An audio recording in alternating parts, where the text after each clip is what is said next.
and welcome to the only podcast produced by three two-time winners of IMSA's Spirit of the Race Award. You're tuned into the Check Engine Podcast. We're hosted on Anchor.fm and streamed worldwide on all the platforms that you use to listen to your favorites. Nick, Andrew, and Tristan are back behind the hot microphones for the second time here in 2023. Good evening, gentlemen. Hey, how's it going? It's going just dandy. We finished a home inspection on Sunday. Everything's looking I didn't good. know we're gonna get to talk about this. You're going. Boom, inspection done. Yeah, we're moving. Oh, shit. Yeah, congratulations, man. That's amazing. Yeah, like do you have dates set? How far along are you? Wait, not off. You can't ask the question. How far along are you? That's a baby question. Yeah, no, no. No, that's not the news. Well, I mean, that's amazing. You got the inspection done. I guess to clarify for those who don't know, you've purchased a home. Yeah, it was a crazy Sunday. So, not this past weekend, as in like yesterday, Sunday, and Saturday, but the weekend before when I was down in Daytona with my dad for our annual trip, sitting in the seats.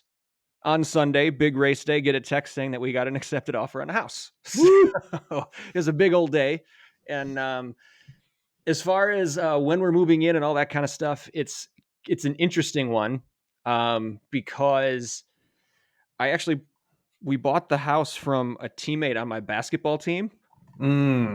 And he didn't have to list it. It was a single party deal. Like we had just over the course of, hey, what's new with you? I'm looking for a house. I'm looking for a house. Well, what does your house look like? Tell me about your house. And his house checked pretty much all of our boxes. So we just said, hey, don't list it. Let's just do a single party deal. And Claire and I had already agreed that we're not going to put the condo on the market until we have keys in hand. So Smart. it's cool for him and his family. He's got 3 little kids. Like they don't have to worry about cleaning up for all the photos and like getting the kids out of the house whenever there's a showing and all that kind of stuff. And it's like, hey, we know you're looking. When you find a place, cool, we'll close and we'll move forward. So it's less pressure on them to get out. So it's just a good deal all around. And also Tristan's here.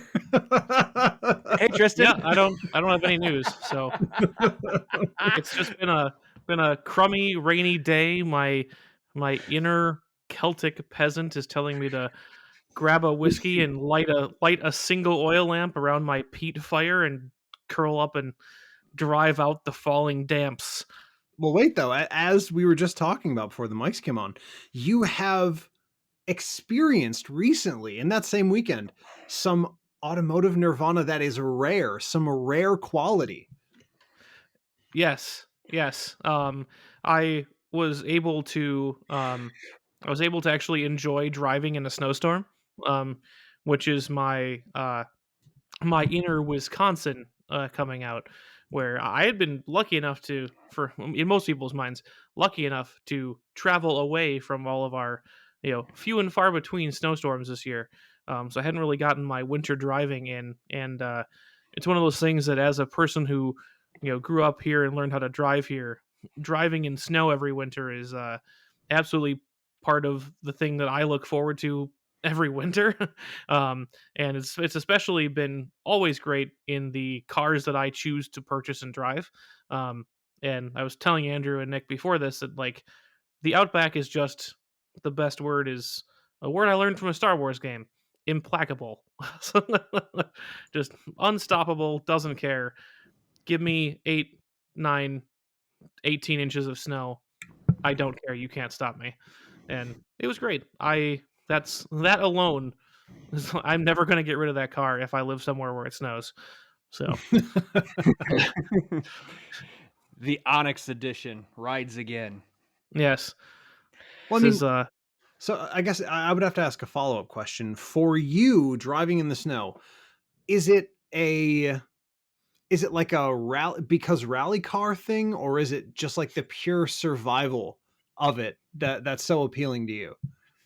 It depends on the vehicle. Like, so when I had my Audis and I had the WRX, which had fully disableable safety features, yes, and with the disclaimer, trained Wisconsinite on an open road. Please do not attempt. Mhm.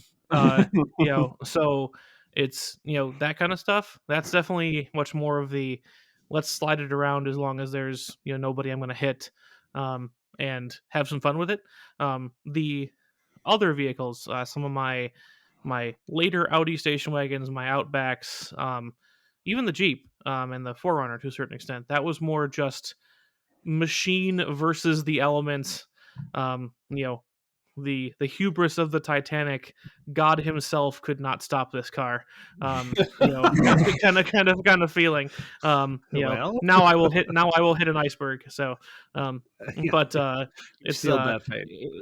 it's a very different feeling depending on the car. I mean, you could definitely, absolutely stop the WRX. Once it got over about 5 inches of snow, that was too close to the ground.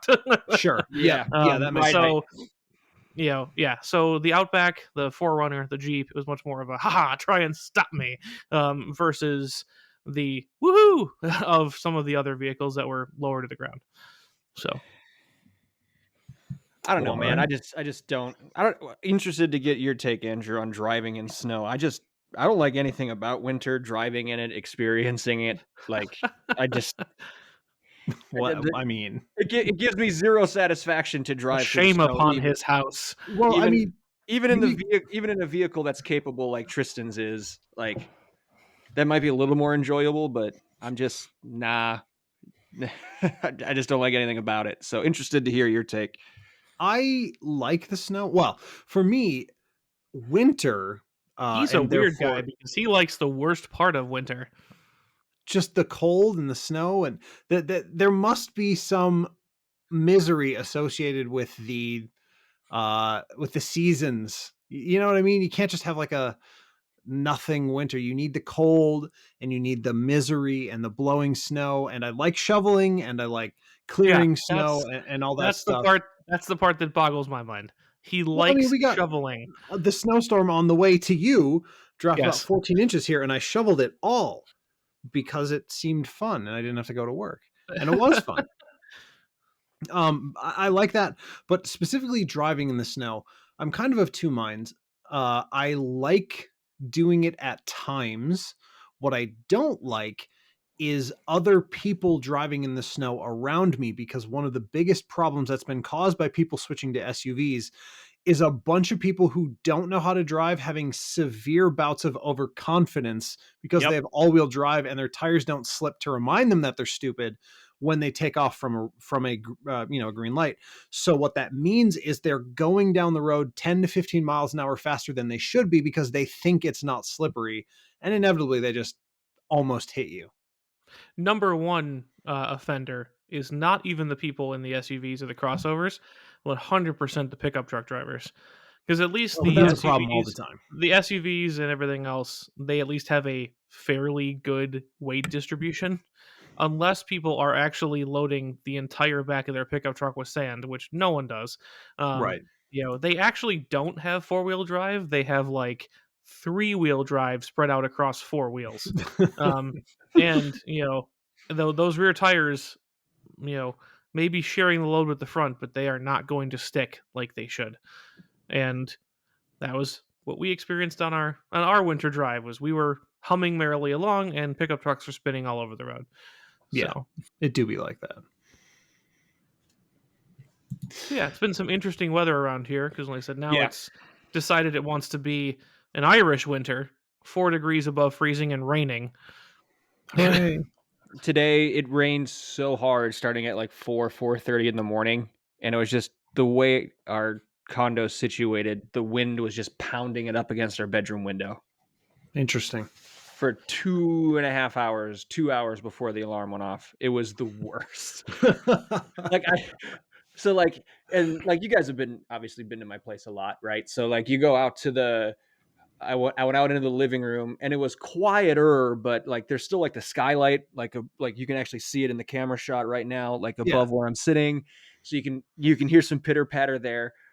When I got down into the garage to get into my Blazer and drive to work, complete silence. Sure. You're like, I should have slept here. Yeah, like shit, I should have slept in the car. Wait, so the the gentle fall of aggressive storm rain doesn't put you to sleep? You don't like that sound? If like you're hearing it on the roof and it's quieter, Yeah. but this was like a against the Lashing window. the windows, Yeah. shaking the house. Yeah, no, it's Yes. kind of nice too. No, I think storms are great sleeping weather. Like you hear the low rumble of thunder and all that kind of stuff. That's really, Yeah. really relaxing. But like this was not. This was like Well, it's not like bad. Forrest Gump sideways rain, like coming like straight at the wind. That's great. No, it wasn't. It was not great. Well, I mean, so yeah, we got that similar storm as we were going to bed last night. And it was, you could hear the house creaking and stuff. Like it was a serious, this is something that has caught me by surprise living here. And I didn't remember it being this windy. It's fucking windy all the time. I could have told you that. windy here. Yeah, that's Everyone what happens in could have told me Nebraska. that. I should have been. I've lived here before. It shouldn't have even been a surprise. Yet You know, it was.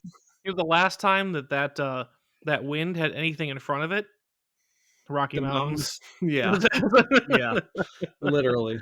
Well, we're not a wind podcast. We're not a weather podcast, and we're also not a sleeping tips podcast. Although maybe hey, we did talk about driving in snow, so we hinted that's at it. true. So We hinted at our true nature early on.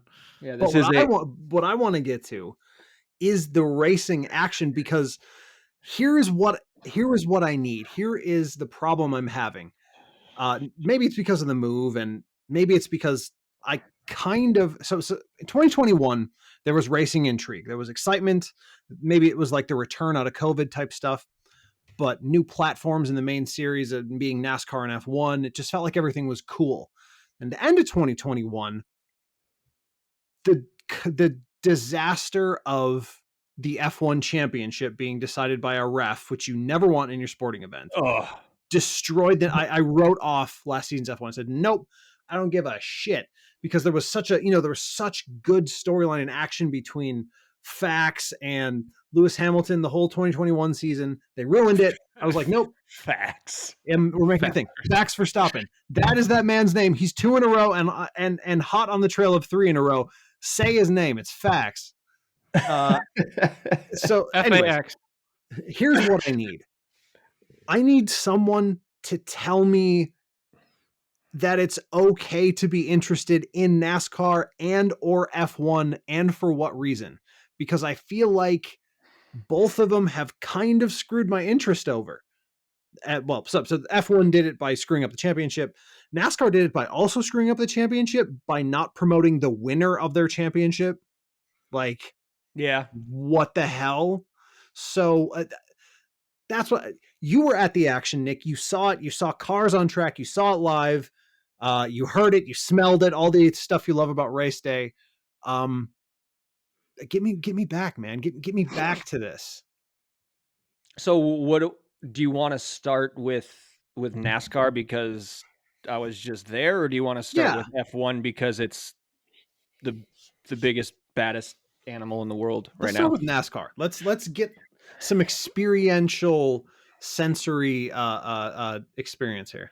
Lived experiences, Nick. Yeah, lived experiences. So actually, if we're gonna go back to Daytona, can I start with my rental car review? I said I'd have one. Please. Oh, of course, yes. This is actually a dual rental car review. Hey, whoa, okay. The old twofer. Not for the reasons you may think. Oh. So I meet my dad at the rental car counter, and we check in, we go through the thing, and apparently, like, my flight was delayed leaving Wisconsin because I was leaving right in the middle of a massive snowstorm. So amazingly, I was only delayed like 45 minutes, and that was only because as soon as I got on the plane, they shut the runways down to clear snow off. So there was that delay. But like, they de-iced the wings as they were clearing the snow, and then we were just able to take off whatever. We get there. So my dad landed like an hour before me and still had not gotten to the rental car counter in Orlando. Like, that's how long the line was at the Thrifty. So jeez. It was not thrifty. So at certainly wasn't zippy. No. Hey. So the guy out in the garage, like where you pick up your car, is like, "Hey, we're gonna make it up to you. You know, we know you rented we rented like a midsize or whatever." He's like, "Go down this line here, like after stall whatever number he gave, and you can pick one of the SUVs." And we're like, "Oh, well, thank you. That's very nice of you." You know, like, so we're going down the line and we stop, and they're like these two, you know, one next to the other. One is the Mazda. And then the other one was the Nissan, was it the Rogue? Yeah, Nissan Rogue, not the Juke, bigger than the Juke. It was the Sure. Rogue. Yes. It was the Rogue. So we're kind of going, looking left, looking right. Well, let's try the Nissan. We'll get in the Nissan. So we do the check.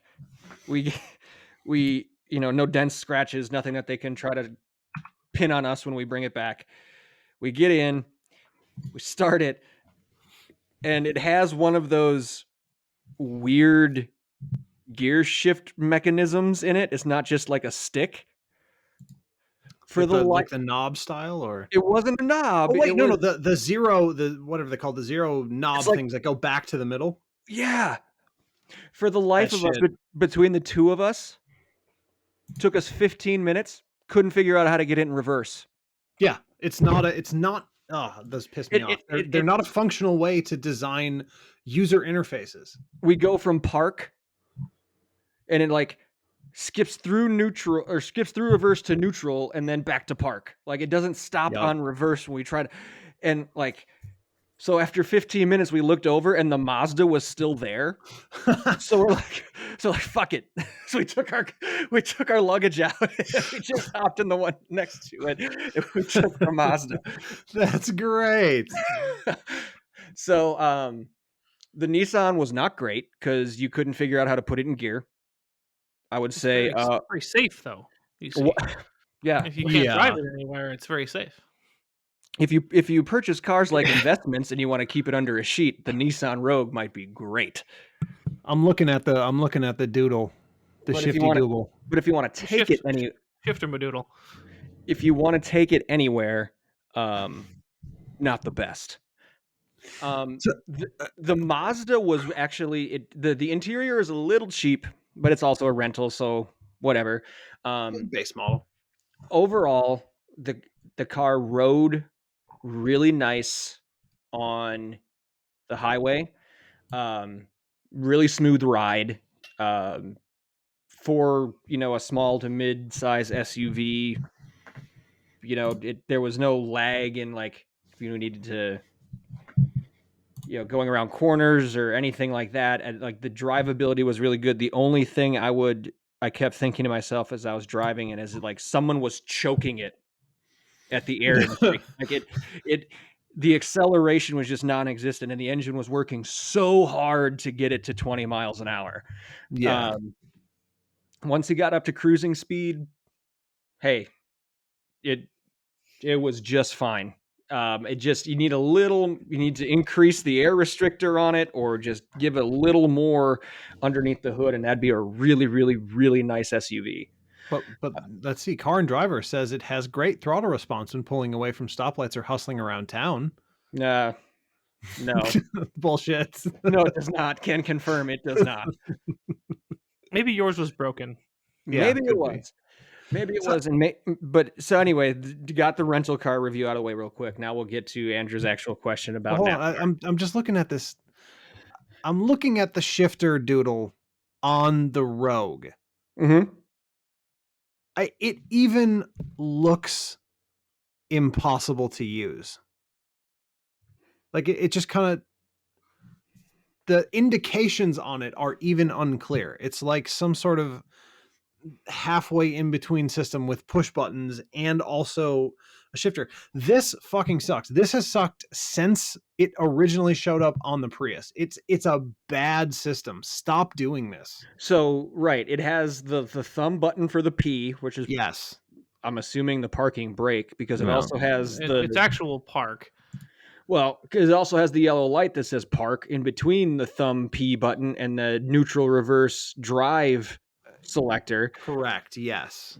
Everyone But I've always had is like you push the button to park, and everything else is you tilt the stick one way or the other. but It's just nonsense. this thing tilted left, right, and forward, backward, and it was tilting all over the place. This would probably And be it, like, I and don't know. yeah, It's like someone trying to redesign hands. No one does that because it's stupid. It's like, you know what I mean? It's such a dumb idea. When we talk about car gear shift levers, though, the one thing that has always confused me is how we managed to get to an arrangement where to go forward, you pull the stick backwards. It's not saying it doesn't work. We've all come to that conclusion. But like, why isn't park at the bottom? Or like in the middle, and it's like to get to reverse, you pull backwards, and for drive you push forwards. It's indicated clearly you push it the right way. Like, it's not this stick business, but like it's just odd to me that to go backwards you hit reverse, Well, no, which it makes needs to sense be. because park is at the top. It And needs to then be you at go, the top. Park needs to be at the top, and drive needs to be at the bottom, so that you don't accidentally bump it into park while you're driving. yep. It's way harder to do that if it's all the way up at the top. We'd rather bump it into neutral.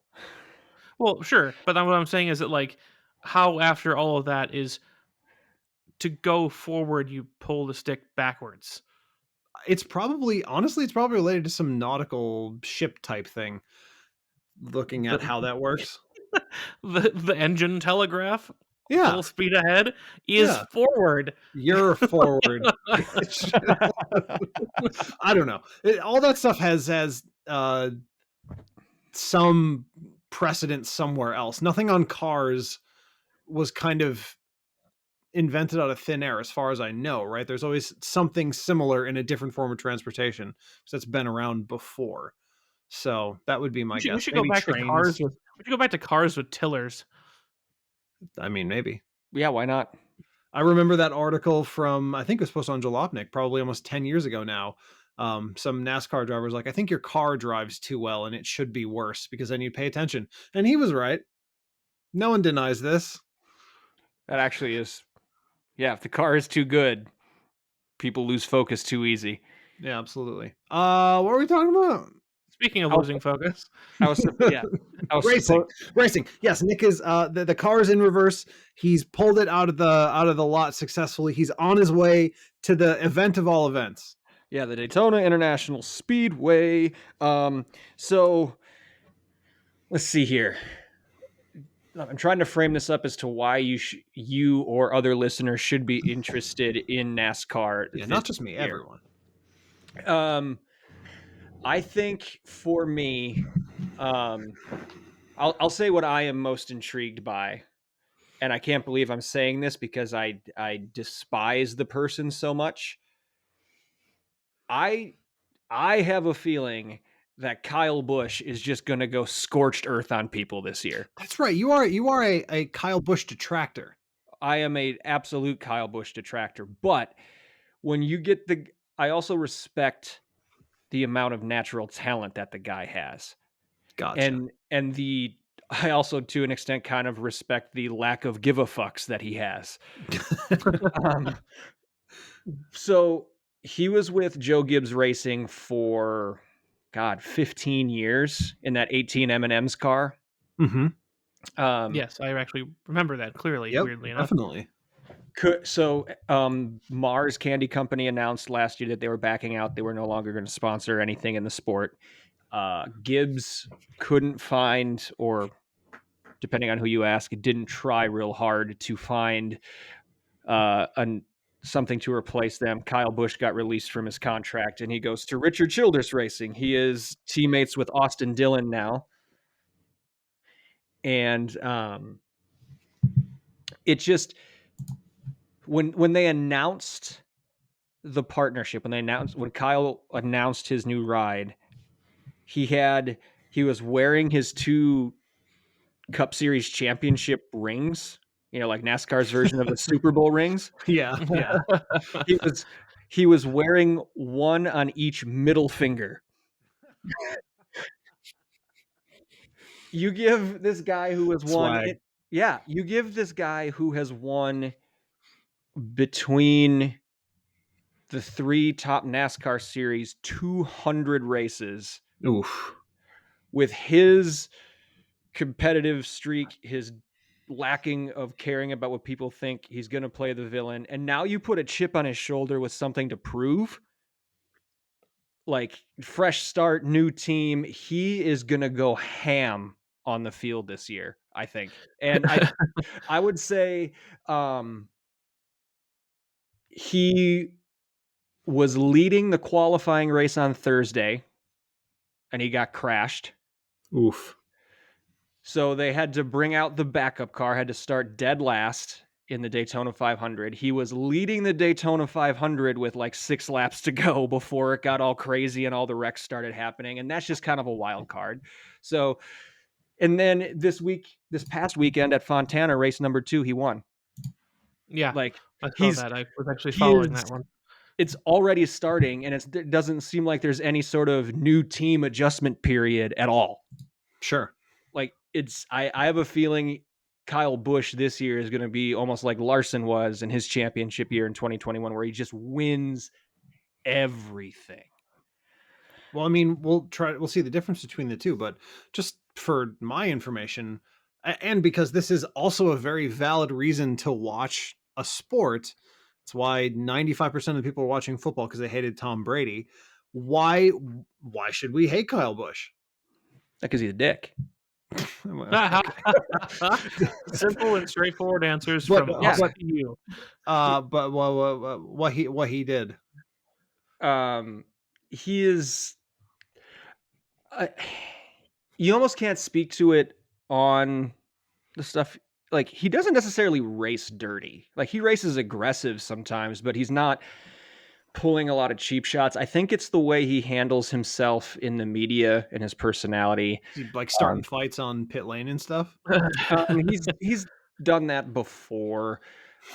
He's terrible with the media. Like, when he has a bad day, he pouts. He does the Marshawn Lynch, I'm just here so I don't get fined in press conferences. Gives one-word answers, like real super sarcastic, condescending answers to media people just trying to do their jobs. Like, when he has a good day, when he wins, it's not that big a deal. It's just like the mood swings that bother me. And I saw it firsthand when I was interning up at the local short track here when I was in college. He came up to run our big like nationals race. He was the star late NASCAR driver they invited in to run the super late models, and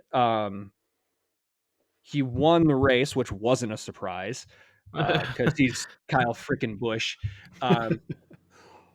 But he won, and then like I was in charge of like organizing and managing like the post race autograph line for him at his trailer, and like making sure the line, because the line was gonna everyone who was there wanted his picture and autograph or whatever, so like make sure it doesn't get in the way of the other crews or like other cars rolling around, like just all that kind of stuff. And I was the one like holding the phone, taking pictures when people would come up and like and he was actually really cool.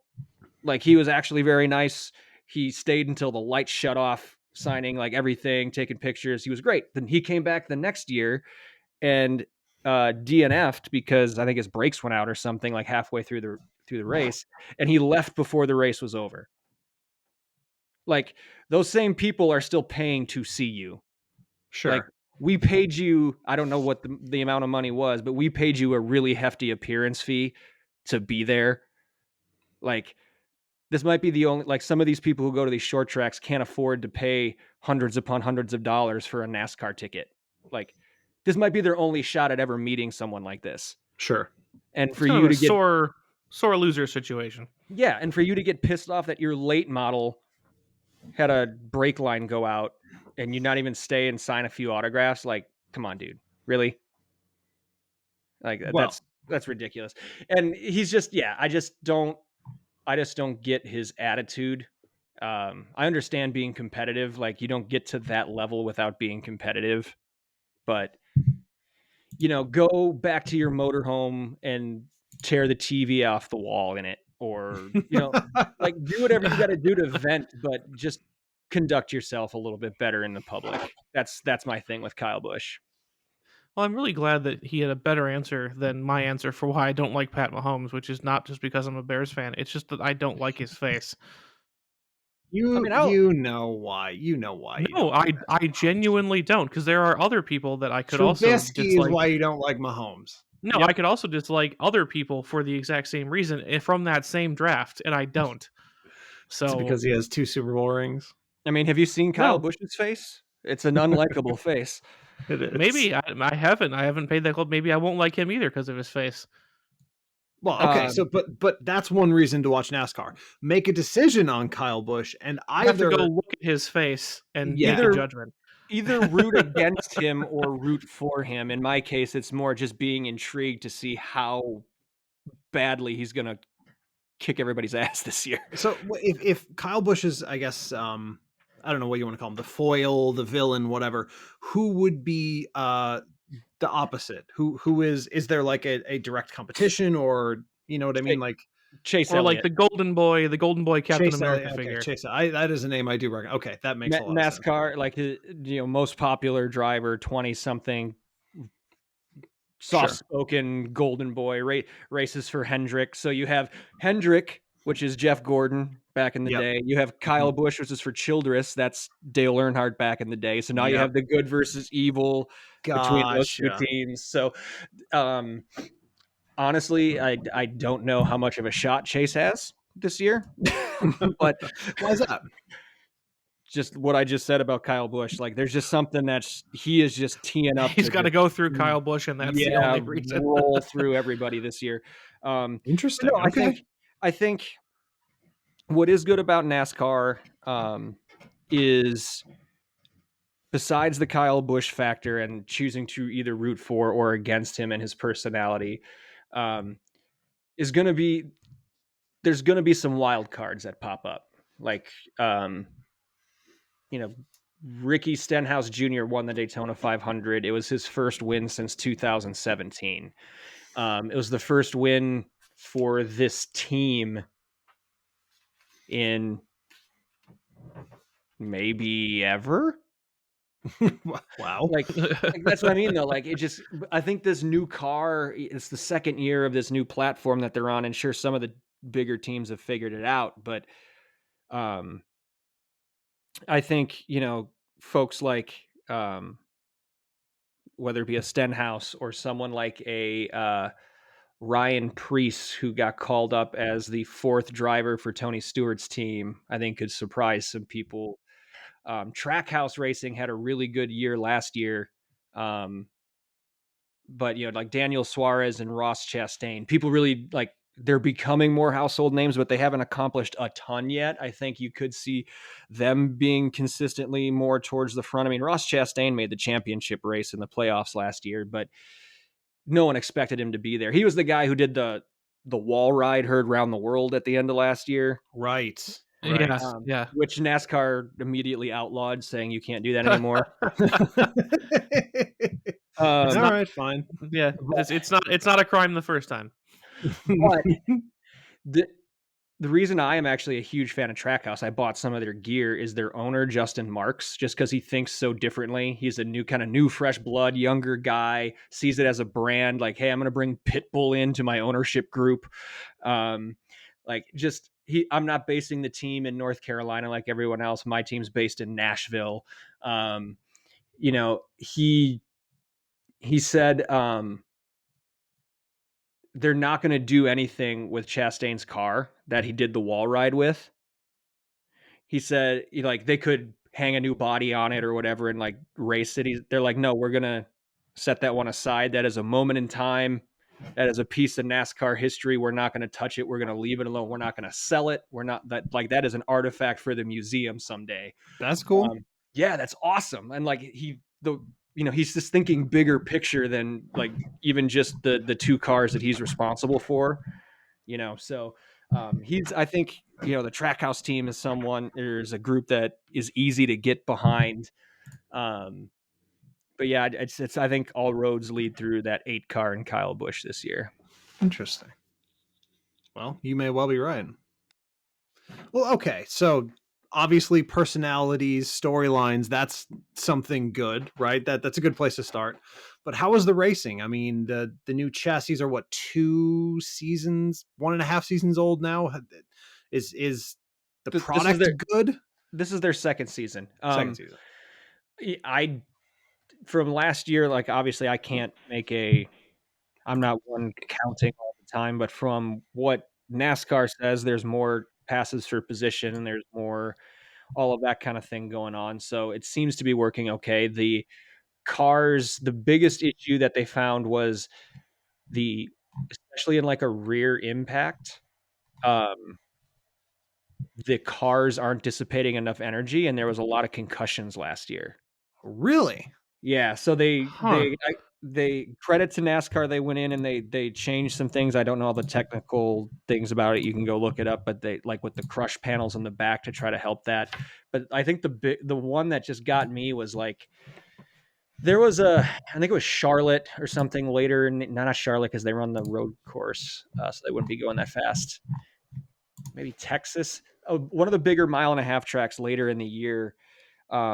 Alex Bowman, who's a Hendrick driver, just I don't know if he got tapped or if he just kind of got loose himself, and he kind of did the overcorrect thing and kind of pancaked his right side along the wall. He drove it back to the pits. Like the car was drivable. It could have finished the race with some, you pull the fenders out, change the tires. He got a concussion. Like he pulled in and said that was the hardest hit I've ever taken in my life. Huh. On the radio. Really? And like they pulled him out of the car. Yeah. Wow. When the car was absolutely drivable. With the concussion, he got it back to the pits. That's crazy. So they made changes. Credit to NASCAR on jumping on top of that really quick. Kurt Busch was actually Kyle's older brother, was essentially forced into retirement because he crashed in Pocono in the summer, ended up sitting out like 10 or more races because he couldn't just shake the concussion syndrome stuff, and he finally just said, you know what, that's it, I'm done. Jeez. So that's, I guess, kind of a black mark on the car. But I think the race, the only race I went to last year, and odds are the only one I'll go to this year, is Daytona, which is a wild card anyway because of the draft. And from what I can tell there, they run pretty similar to what the old ones did. The car was made for road courses, short tracks, like everything but the big speedway tracks was what it was made to race on. Like they made it so it's easier to drive on road courses because they're bringing in more road courses this year. There's another reason to be intrigued, maybe the Chicago Street Race, the first ever street race in NASCAR history. That's gonna be something. That's gonna be a thing. That'll be a thing. At the expense of Road America, unfortunately. But yes. So they made it for the road course expansion, and they want to bring back more short tracks. They're running an all-star race. The all-star event this year is at North Wilkesboro, which is a short track, a 1/2 mile track in North Carolina that they haven't run at since 1996. So it's done better on those bigger 1.5 mile, 2 mile tracks where it was really hard to pass before. So I think that was kind of mission accomplished for them. As long as they can hopefully get the concussion thing under control, I think this NASCAR's in good shape. Plus, the teams aren't building as much in-house anymore. A lot of it is just from suppliers, and it's more just bolting things on, which is a big cost savings as well. So helping out with the health of the kind of those mid-tier or lower-tier teams as well, give them a little bit better shot to compete. Sure. Well, I mean, yeah, you definitely make it sound compelling. I'm not going to lie. The Chicago Street Race, man. I don't know. Yeah, I have reservations. Go ahead. I've got reservations, and more importantly, the man who grew up driving in Chicago has so many reservations. My dad looked at that and went, "Yeah, whoa." Well, I mean, we're talking about it. That's what they want. the idea of a street race in with NASCAR is fine. I think where they chose to do it, Chicago, is just weird to me because there was that track out in Joliet. They ran it for 10, 12 years. Nobody in Chicago gives a shit about NASCAR. Like, they don't run at Joliet anymore. But now we're going to put them right in the middle of all the people who don't give a shit. They're It's just going to to be a bunch of disgruntled Chicagoans because their streets are closed. Yeah. For Chicago residents are just going to be pissed that their streets are closed for a week and that it's too noisy. Like, I mean, the sound will be astonishing. Oh, are you kidding? Up through all those skyscrapers, 4,700 horsepower V8s. I mean, it's going to be crazy. That might almost be worth. Well, it wouldn't be a price of admission at that point. You'd just be in the city. Like, I don't know. Maybe take a boat down to the harbor and just listen from there. Yeah, that could be cool. That could be kind of fun. But what's the date of that? 4th of July weekend. Oh, no, I'm not going to Chicago on the 4th of July. Fuck that. Yeah, no. I was going to say we should go, but I don't want to do that at all. An interesting note, though, the Cup Series isn't coming to Road America, but Xfinity still is. Mm-hmm. And I don't know if you guys saw this. Something that was really intriguing to me was the support races they announced. I don't know if I saw it. Grid Life is going to be the support. So it's like a club style. It's like a national thing, but it's, higher level club stuff. But they have Time Attack.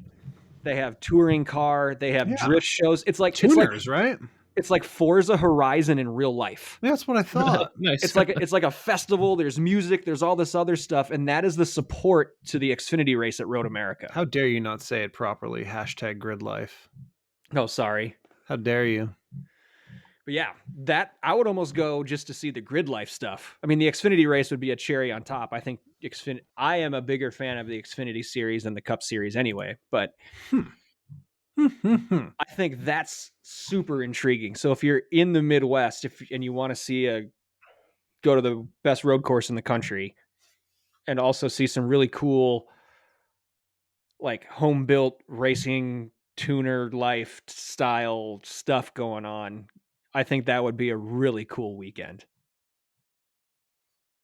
But yeah, I was just looking for it on the #Grid Life site. Yeah, I found it. It looked like it's Time Attack and Grid Life Touring, Grid Life Touring Cup.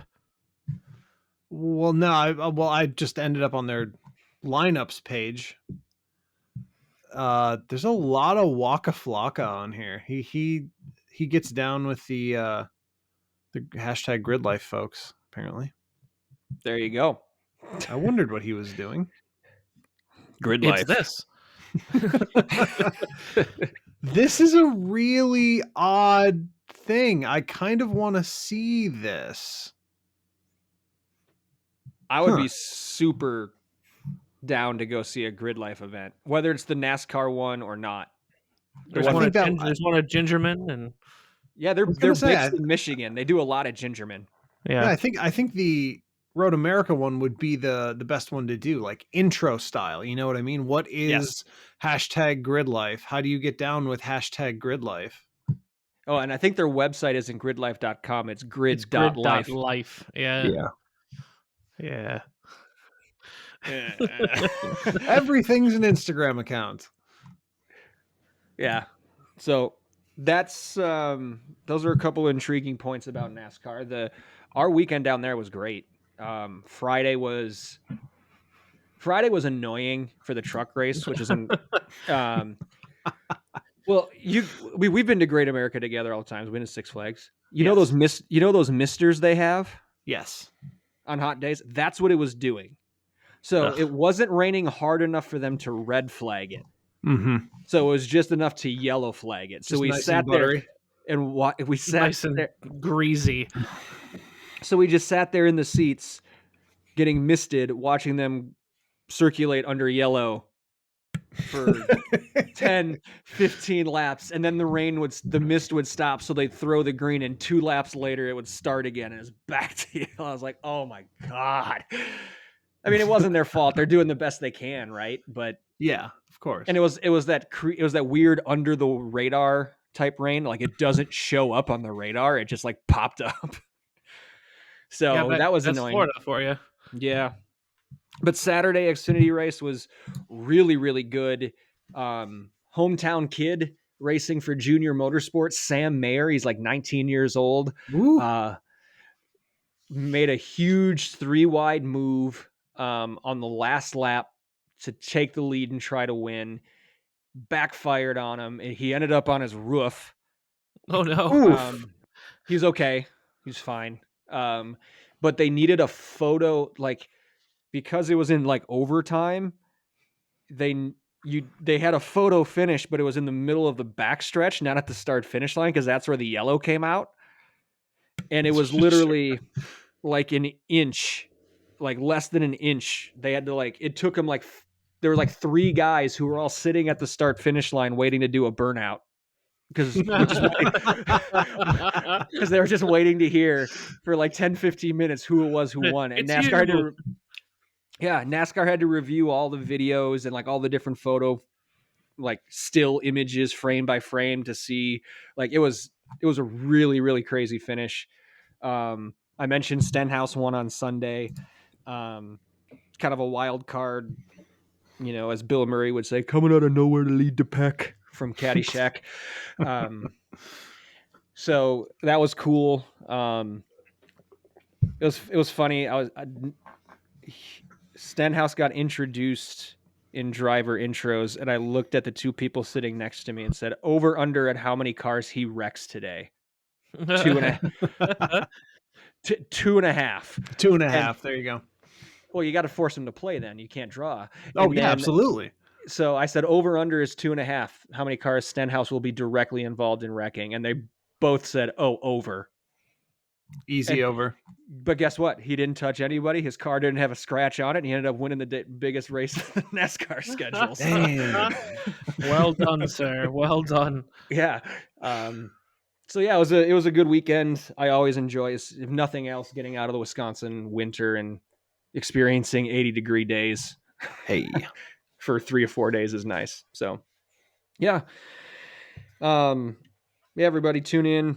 We've also got IndyCar starting this weekend. Right. IndyCar. I mean, we could talk F1, or if you want to talk me into IndyCar, I'm willing to listen. I mean, which one do you want to hit next? I kind of want to talk about F1 because my biggest problem with F1 is they keep stepping on their own dick and ruining it for themselves. And I just don't like, how do you compete with that? How do you fight against a corporation that so clearly does not want me to like it? Well, I can say that the people who made those decisions at the end of 2021 are no longer there. I know. You can also say Be that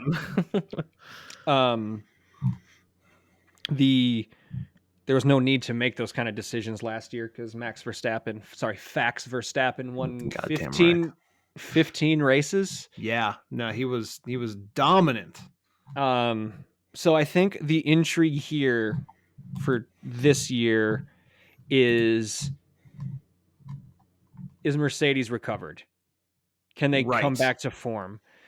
They couldn't, they were dribbling their drivers like basketballs with their porpoising for the first half of last year and couldn't get the cars to stop, giving their drivers neck and back aches.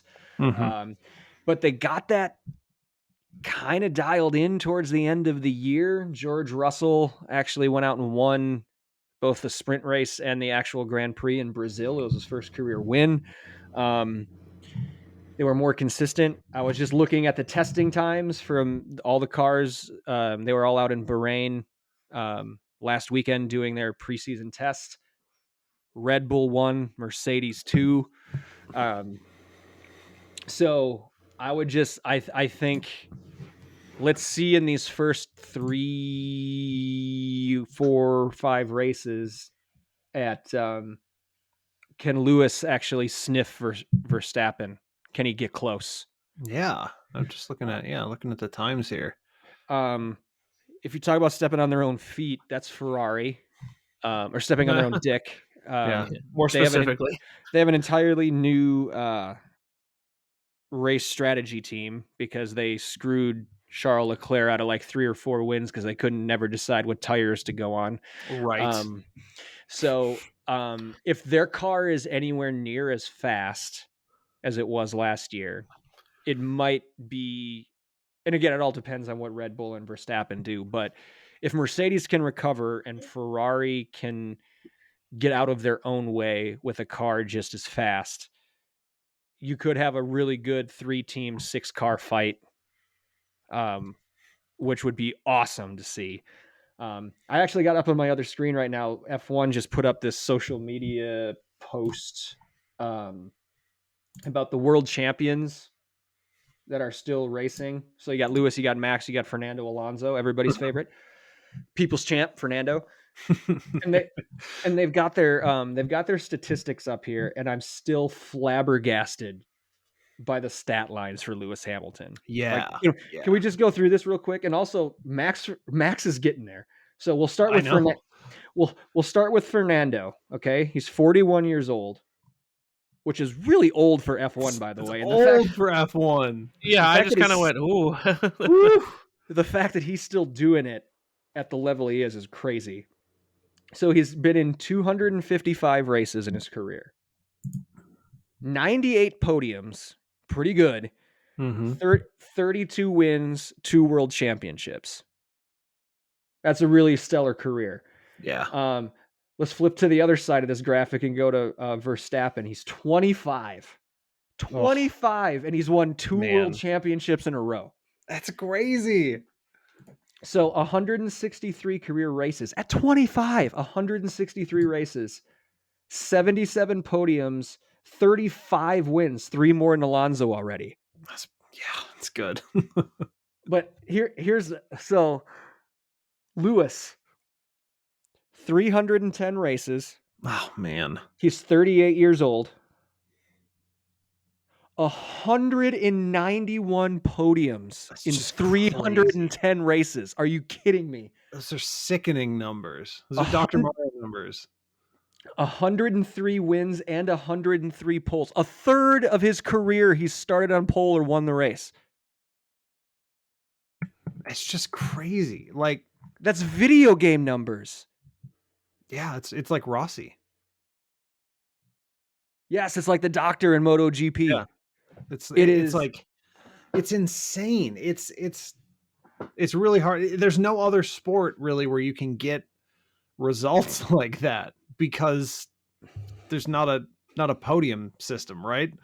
But basically, if you've watched F1 at any point since Hamilton entered, you probably saw him, if not win, one of the top 3 places, which is so crazy.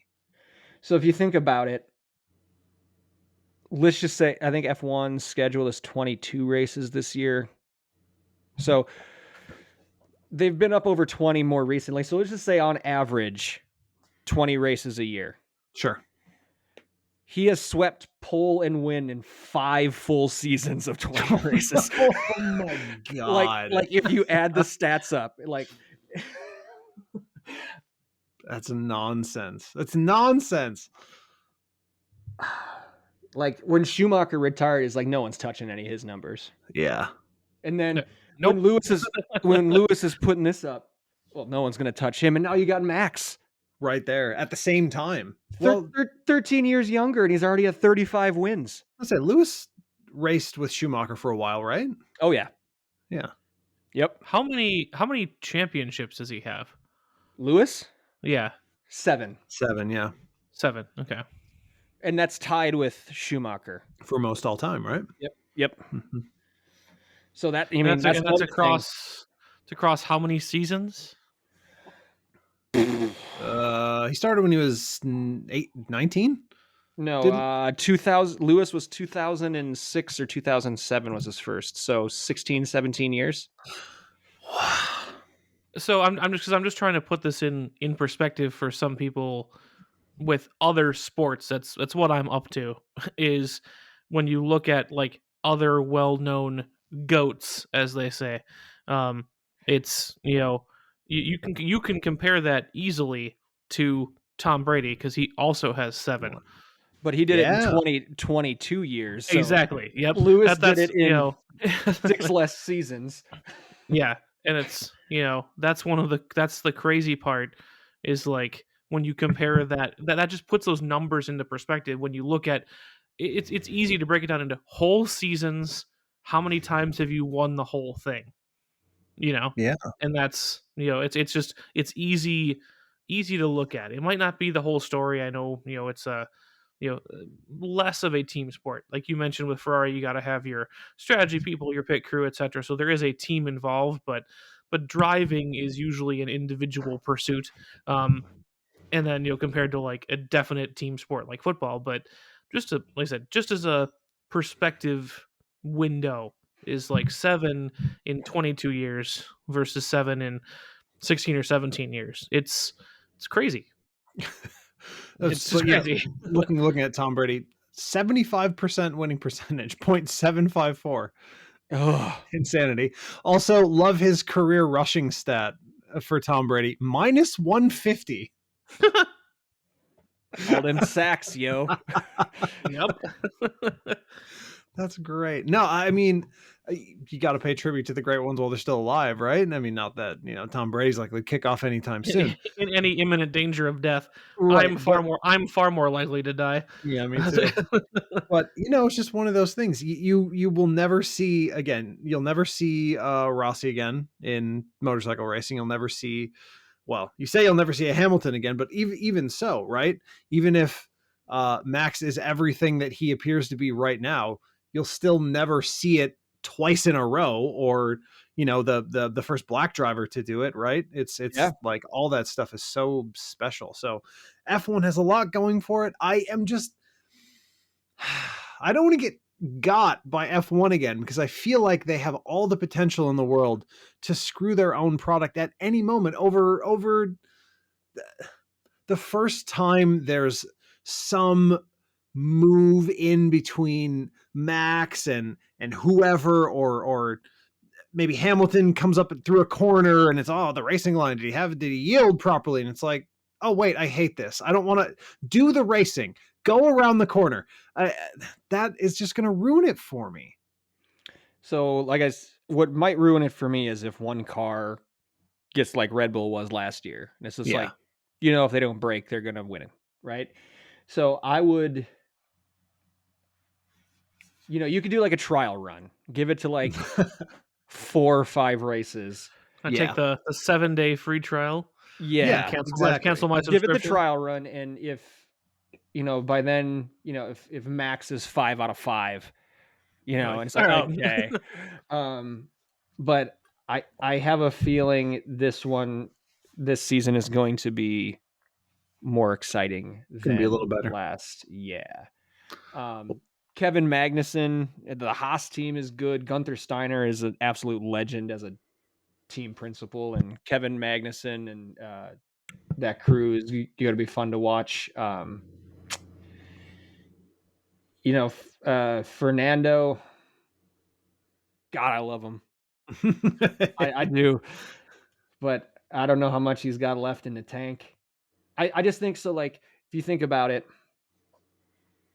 like, just put it in perspective. I'm still looking at this champion graphic here, right? And I think the football analogy is a good one, because you had Brady, and before Brady even retired, you're getting Mahomes and Lamar Jackson and Josh Allen and who else? Burrow, right? When Brady was kind of the veteran, the all-star superstars, then when you had the Rodgers come up before that, who was it, right? And like Breeze, Peyton Manning, even your guy Phil. Well, Phil Thrill didn't win anything, but dismissive. I love him so much, but like when you're in the same conference as Peyton Manning and Tom Brady, nothing. You're not going to win. You're not going to win anything. Tough. But it's kind of the same thing here, right? Because you had Schumacher, and then that kind of passed on to Alonso, and then Alonso was the guy, and then Vettel was the guy. Oh, it's the first year without Vettel in so long. That kind of makes me sad. That's a little sad, yeah. And then Alonso, and then came Vettel, and then came Lewis, and now Max is, and they're all like overlapping each other. For a while, there was up last year there was 4 of those people on the grid at once, right? Yeah.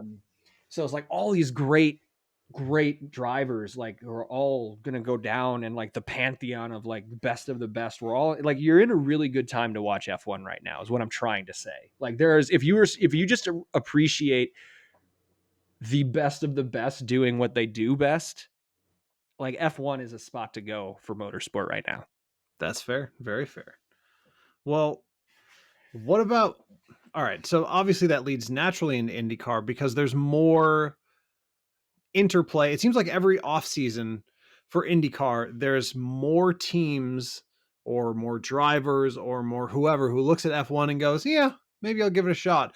But the more that happens, the more often that happens, F1 becomes seemingly more hostile against it. Yes. And it's like, so let's talk a little about that. And then maybe, is IndyCar what you should watch instead of F1? In my opinion, IndyCar is the best racing on the planet. So Sure. IndyCar is my number one choice over all of these, and I've said it even before this podcast started. So unfortunately, it's also the best kept secret because IndyCar can't get out of their own way in terms of marketing. Yeah. Like all these other series, IMSA, new manufacturers, and F1 with all their hullabaloo all the time. You just think hullabaloo all the time. And IndyCar is just kind of there, and their off season is really, really long because they're afraid of competing with football. So they shut down in September and they don't kick back in until March. And the on-track action is, the cars are able to go way closer together for the most part than F1 cars are. The diversity of tracks, ovals, road courses, street courses, there's multiple disciplines they have to tackle. I think, what was it at Road America last year? Like, not for the lead, but like overall in 55 laps or whatever they do at Road America, is like 218 on-track passes for position. Yeah. Like, The front was a little boring, but the nice thing is that there was still racing going on that you could watch, which is so often my issue with F1, is that it's not just like, okay, the front pack is settled. It's the fact that the whole train is hitched up and no one's passing anywhere, and it's just like, well, they qualified. There were like 3 or 4 passes in the first 3 or 4 laps, and I can turn it off now because I know how it's going to end unless someone does something stupid. And the thrill of maybe someone will do something stupid is not enough to get me to watch the rest of the race. I'll watch the highlights afterwards if that's the case. Like, yeah. So I just think pound for pound, IndyCar has got the best racing on the planet. They're the only series that doesn't have power steering. So these guys are like wrestling. They're wrestling these cars around literally with their forearms and their cores. That's so scary, dude. Yeah, it's nuts. There's some pretty big name, or at least one big name driver change this year. Remember when we were at Road America and we watched Alex Rossi win by like 30 freaking seconds a few years ago? Win by a meal. It was insane. So that was like, and he did win one last year, but his win last year was his first win since that Road America beatdown he put on people like 3 years earlier. So he left Andretti, signed with McLaren. He is teammate to Pato O'Ward and Rosenquist. So interesting to see what Alex will do in that car. I think the McLaren team, I mean, they've got McLaren money, right? It's the same team that does the McLaren Formula One racing. So right, they got a boatload of cash, so they can put a ton of resources behind Rossi and Pato and Potatoes O'Brien. Potatoes O'Brien. That's the best. So I think they're going to be good. I mean, Dixon is still there, and he's still somehow managing to just be in the hunt all the freaking time. I think he's one win away from tying Mario Andretti for second all time. I was gonna say he's near something good. He's one win away from Mario for second all time. If he wins one more championship, he ties AJ Foyt for most all time at 7. Right. Seems to be like 7 is the number for like all of these major sports and series. Yeah, maximum championship limit. F1, Schumacher and Lewis at 7. NASCAR, Earnhardt, Petty, Jimmy Johnson, 7. IndyCar, Foyt, 7. Football, Tom Brady, 7. Lucky number 7. Say, yeah. Who's the player with the most NBA championships? It would be Bill Russell, I think. Yeah, he's got like a crazy. Okay, so yeah, like Bill Russell's got 11. Yeah. Oh, 85% winning percentage. Oh, whoa, Bill. Yeah, man, that's just crazy. But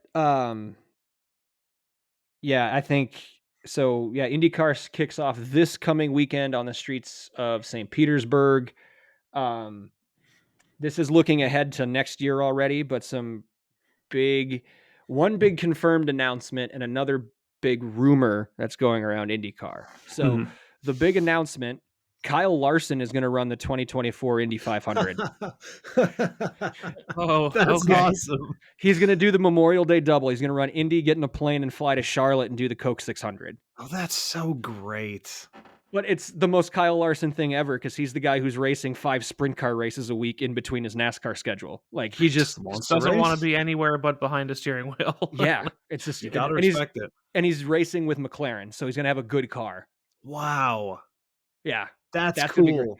And here is the rumor that I've heard, which could be just as huge. So we saw Wickens run TCR last year. Yes. He's doing that again this year. Rumor has it he and Herta are working on a hand-controlled Indy car to run him in the 24 Indy 500 with hand controls. That'd be crazy. That would be absolutely insane. Yeah. So, wow. We haven't even started 23, and there's big things to look forward to. One for sure, one potentially in 24. I think the weird thing about IndyCar is as much of a niche thing as it is, and like again, best kept secret. The field keeps growing. Like they keep, McLaren added a third car. The Juncos team added a second car. Excuse me. So now I remember not too long ago, 4 or 5 years ago, you're happy if there was a 2 in the front of like the grid numbers. Like if you got the 20 outside of Indianapolis, which is always 33, but like, sure. You get to Road America and there's like 20, 21 cars. You're like, ooh, big field. Big field this weekend. Yeah. There's 27 confirmed full-time entries this year for all 18 races. So like the sport is growing, which is good. Somehow. More cars. Yeah, somehow. More cars, more action, more passing, all of that kind of stuff. It's not obviously NASCAR numbers where they run mid-high 30s, but 27 full-time Indy cars is a number we haven't seen in 20 years. So that bodes well. I think that's going to be great. Yeah, that's where I'm going to be this weekend, is just glued to the IndyCar coverage. And then, of course, IMSA already started, right? And you've got... Yes. Yep. You've got the new GTP cars, the new hybrid prototypes, which I think just today the Le Mans entry list came out. Yes. Tristan, how many, like when we had our watch parties, how many cars were in the top class? Like when it was healthy, you had 3 Audis? Yeah, you had like 2 Toyotas. It was like 7. It was like 3 Audis, 3 Toyotas, and some privateer, or 2 Toyotas and 2 privateer. Like it was never double digits. A couple of Porsches, so usually like 7, 8 cars, right? 16 in the top class at Le Mans this year. The Mans is what, hypercar technically? Yeah, the hypercar. So you got the Hypercar. 2 Toyotas, you've got the 2 Glickenhauses, you've got the 2 Peugeots, you've got the Peugeot back. yeah, you've got the van. What is it now? The Bicolis Van Wall, whatever they call that thing. But then all of these GTP cars from IMSA are eligible. So Ganassi's taking both of his Cadillacs. The Whelen Cadillac is going to be there. They're in what, LMP? Wait, are they in hypercar or LMP2? They're in hypercar. They're in hypercar. That's right. They're in hypercar. Penske's got both of his, actually has 3 Porsches prototypes running, and then there's a privateer Porsche, customer Porsche running, and so the hypercar has got 16 cars in Le Mans this year. For the, what is they calling it? The Centenary? Is it Centenary? Centenary. That's it. The 100th anniversary of the first one. Yes. Maybe this might be something I could watch. Like this is seems like a huge moment. All these cars are making what if you want to come up here in June, Tristan and I will probably do a watch party. Yes. If you come up, we will do a 24-hour watch party. Oh God. We will stream it live on Twitch as we watch. Leave the camera. Oh my God, no. Wait, no. We're not doing watch party at Le Mans. You bet. We're not doing the reality show. Oh my God. Can you imagine? I struggle with the 4-hour races. Maybe though, this might be something to do, you know? You got to do it at least once. I've done it twice. Nick's done it at least that many. Because I was supposed with him. Every year. Can I go for a run if I get bored? Yes. Yeah. Oh, okay. Shit. Then especially at night. Especially in nighttime runnies. I've got a reflective vest for you, but it's not actually because I want to hurt you. It's because the nighttime is the hardest part. Everybody slows down. So what's the start finish Central Time US? Morning usually. Yeah, it's like 8:30 or 9 o'clock start finish. It starts at 3 p.m. I think France time. That's 7 hours ahead. France time. General France time. Yeah, like that's 8 o'clock. Yeah. Wait, well, hold on. I mean, projecting ahead, this could be your new place, Nick. This could be like, yeah. Oh, we've got a finished off basement. We've got two bonus. They can't be listed as bedrooms, but they're essentially bonus rooms down in the basement. Sure. We can throw some air mattresses in if you guys crash out. Oh man, it could happen. I'm the guy who can sleep anywhere. Give me a couch. I'll sleep upright. We should do this. This could be fun. Yeah. For the Centenario. Centenario. That's actually the same Latin root. So I was going to say, isn't that what was the name of that Lamborghini? Yeah, Centenario. Yeah, what was that? 100 years. Yep. So Rick and Morty. Obviously, so the World Endurance Championship actually kicks off at Sebring in March. So they have the WEC race on Friday or Saturday, and then the 12 hours of Sebring on Saturday or something like the next day. So it's an IMSA WEC double. That's going to be dope. I think for me, it's sports cars and it's IndyCar is where I'm going to be spending most of my race watching energy. I'd be remiss if I didn't mention the Tag Masters Championship karting. Of course. Andrew, we had 6 co-hosts in December with me and Tristan from my group. Yep. So all the boys will be back in town. And you know what's crazy? I'm about to get my engine back and start putting things together, over the next month or so. Maybe try to get out in early April and shake things down. Mm-hmm. I just bought. This just shows like my perspective on it versus some others that I'm racing against. I just bought a bunch of stickers that say "Professional Fun Haver" that I'm going to put on the cart. I need those just for reasons. They come in podcast colors. I can get you some. Professional Fun Haver. That's great. And so that's me. And then I've got Kevin, Tristan, who was a guest on the show. Yep. He signed up for a fitness program. He went out on this website called Open Fender, which is like a networking for sponsorships, with like the direct goal of, I'm doing this so I can win the Tag Masters Championship. One of the other guys who wasn't on with us but will be racing against just posted a picture today from Orlando. He took his cart down to Florida where it's warm and he's testing. What? Like I am up against, like, there's some real hardcore, really talented, really good, serious dudes. It's like shocking. Yeah, I am going to be thrilled with like anywhere from 6th to 10th.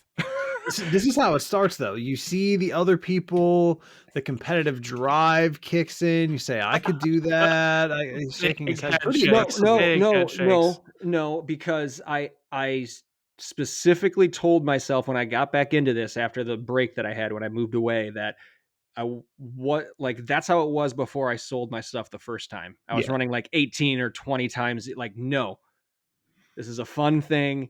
Hobby only. It's scratching an itch. It's blowing off steam. Do I get frustrated in the moment when I get out there and I feel like I put down the best lap I ever put down and I look at the timesheets and I'm 12th? Yeah, I get pretty pissed off.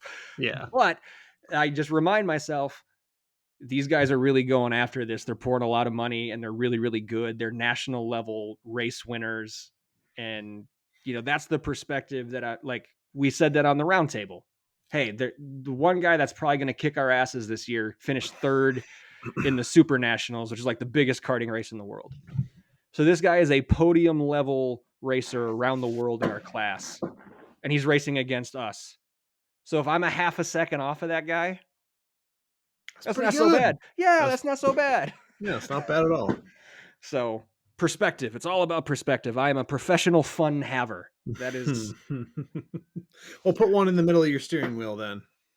Remind yourself. Never forget. Right on the inside of your visor. It should help. Yeah. So, that's another racing series I'm looking forward to because I'm participating. So Tag Masters, IndyCar, sports car. If you're looking for intrigue, watch Kyle Busch versus Chase Elliott in NASCAR. Watch Max versus Lewis in F1. Let us know. Let us know what you're most excited to tune into, listeners. What's your big 2023 prediction? Like, what is your big? You guys or any of the listeners out there who are race fans, like, what's your big 2023 racing prediction? I mean, just conspiratorially, I feel like Mercedes is going to have a horrible year in F1. Another one. Horrible by their standards. So let's say... Yeah, they'll finish 4th. I was going to say 4th, 5th, something like that. Yeah.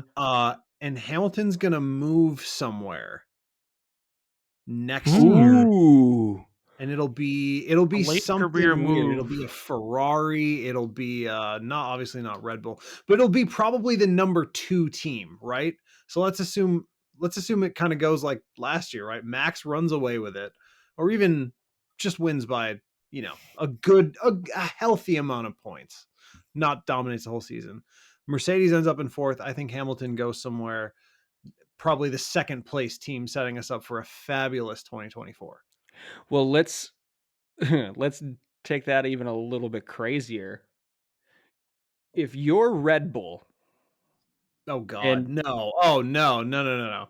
And you hear that Lewis is on the move, do you put him in for Checo Perez alongside Verstappen? That would be. God, that would be Senna and Prost. Like you couldn't do that.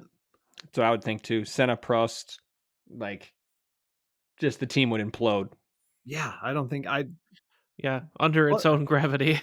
Well, I kind of think they're what's his name? Wolf. I think he genuinely hates Lewis Hamilton. Claire watches Drive to Survive and calls him like a supervillain. Like, but she's kind of right. If you just look at him and like the tone of his voice and like Yeah. the Austrian Germanness of him, like you could see him being like a James Bond villain. Yeah, absolutely. I've been waiting for you, Mr. Bond. I think he unironically hates Lewis Hamilton. Like it seems for all the world like that. I mean, Lewis has delivered him a whole hell of a lot of success. Yeah. I don't know. It just seems like, I don't know. There's weird energy, or maybe it's just because, they're not American and things just seem different. There's like a weird energy when I watch F1 press conferences and coverage. It's like, what's really going on here? Like, what's the deal with those guys? Like, what's happening there? Yeah, I mean,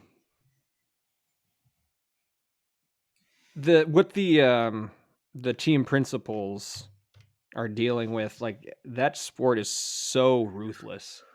Yeah. Like, you've got to be, I mean, all of top level sport or motorsport is pretty cutthroat, but holy shit, F1 is just another level with that kind of stuff. And it has this level of hyper political who-you-know-ism that does not, on the surface, they publicize that in a way where it doesn't seem to exist in other sports, right? I'm thinking anytime there's an incident, it's whoever runs in person to the stewards first. And it's like, well, that's weird. You know what I mean? Like, if they get there in person first, decisions seem to go their way. How could that happen? It's like this whole other meta game for team principals, and like, it's just, I don't know. It doesn't seem to exist anywhere else. A lot more wheeling and dealing stuff too. Yeah. I think Drive to Survive kind of made the team principals more of the stars than they actually are. Sure. Not to I've say never that seen wasn't that. not to say that wasn't happening before the show came out, like, Yeah. because I'm sure it was, but damn, like the principals now are as big as celebrities as the drivers, and Yeah. it's crazy. They actually, you were talking about politicalness. On the most recent episode of the new season of Drive to Survive, it just came out last weekend. I'm like 4 or 5 episodes in or whatever.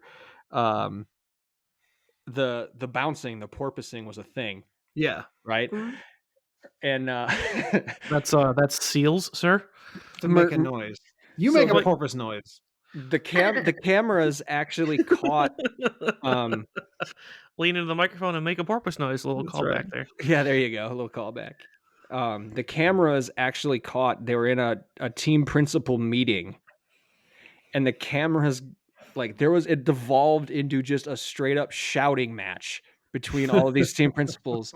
It was hilarious because Toto Wolff, Mercedes, the only team that couldn't figure this out. Everyone Yep. else fixed it, and Mercedes was still trying to figure it out. So he went into this meeting and basically told all the other team managers that his quote was something like, "If one of your drivers gets injured, I'm coming after you."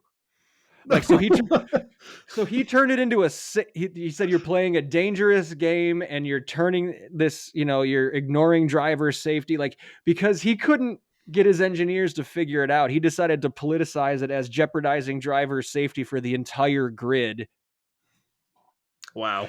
And like all the rest of them were like, "Whoa, whoa, whoa, whoa." And Horner basically got right in his face and says, "Your car doesn't work, so fix your fucking car." That's great. Oh, it was hilarious. I was laughing so hard. But Maybe, well, you're selling that too. Look at you selling race series, selling Netflix series. Come on.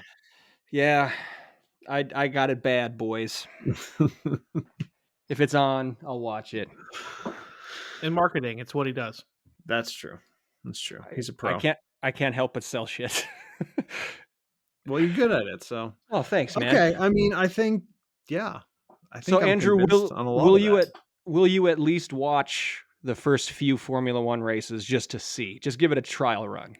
I'll tell you what I'm going to do. I'm going to do results-based investigative reporting on the first couple races. And if it seems like if the standings are playing out kind of like last year, then I probably won't check in again until June after their break. When do they come back? Like July, right after their break? Something like that? July or August? I think August is their shutdown, like their mandatory shutdown. Well, then maybe I'll check in after that. Well, because I gotta check IndyCar. Gotta keep an eye out for them. And all the other series, NASCAR. I think NASCAR, I'll definitely do a little more results-based viewing initially too, because I don't find the beginning of the NASCAR season to be that exciting. Are you getting sucked into the playoff? No, but what I don't like dealing with NASCAR coverage, just like I don't like dealing with it at the beginning of the NFL season, which is a sport that I actually do love. Week 3, the NFL comparison is week 3 divisional games, which suck and should not be played. They should not have that shit in the first 8 weeks of the season. Oh, this is really going to affect playoff seeding. Okay, maybe, probably not. The fact that, the Vikings beat the Packers in week 1 of the season, was it really important? No, because the Packers sucked last year and they won like 3 games. It feels, it's like that thing. It's like, just don't talk to me about the playoffs now. Playoffs? Playoffs? Playoffs? Don't talk about playoffs. Don't talk about playoffs. We can barely win a game. but it's like that. It's like that thing to me. And I don't know that I want to deal with that with NASCAR, especially because what I would love to be able to do is just view the racing and enjoy it. Have it be an enjoyable product, and then also skip all the races where they talk about the big one. Just can we not? Can we not do that? Well, then don't watch any of the super speedway races. I know, no and that's the thing, no, right? Yeah. It's all the big name races, right? And I don't know. We've talked about that before. Is it the crashes that make it exciting? No, because from a racing perspective, they're shit. That you're sitting there watching them clean it up, or God forbid the race ends on a crash like that, and someone who wasn't supposed to, who didn't drive the best, wins the race as a result of, someone in third fighting hard screwing it up. Like that's not satisfying either. It's like Exactly. a Super Bowl ending on a penalty call. Oh yeah, weird. Oh yeah. What a running theme in sports. The over adjudication of everything in sports has started to damage the championships. And you would have to be, as the commissioner of a league like that, absolutely petrified that would continue, because it just happened with the Super Bowl. If it happens, it's been F1, World Cup, and the Super Bowl just in the past couple of years. So if that keeps happening, it's going to ruin the sports, because no one wants to see that. That NFL ref should have stuffed that flag in his ass instead of throwing it. Was it holding? Probably. Maybe, yes. Ish. Did it actually matter? No. Did it change the outcome of the game? Also, probably. Well, change the outcome of the game. Did it change the outcome of that play? No, because Mahomes threw the ball 15 yards over the guy's head. Right, he not that. He made that call happen. Gamesmanship. Wait, we're talking about the goddamn stuff. Stop talking about football. Not a Super Bowl podcast. Actually, we're full of things we're not today. Real quick. Yeah, this has been a fucking great episode. Breaking news. Kyle Larson is now set to run both the 2024 and 2025 Indy 500s. Wow. Okay. We're just going to sign you for 2 years while we're at it. That's interesting. Yeah. I like it. There you go. We'll wrap up on that tidbit. Little nugget to get you guys out of here. Yeah, there you go. So let us know what you're, most looking forward to for the 2023 race season. You can do so by finding us on Facebook for one. You can go Check Engine Podcast. Andrew, I don't know if we still have our Twitter up, but The Twitter's still up at Check Engine Pod, but the new place to go will be the Mastodon.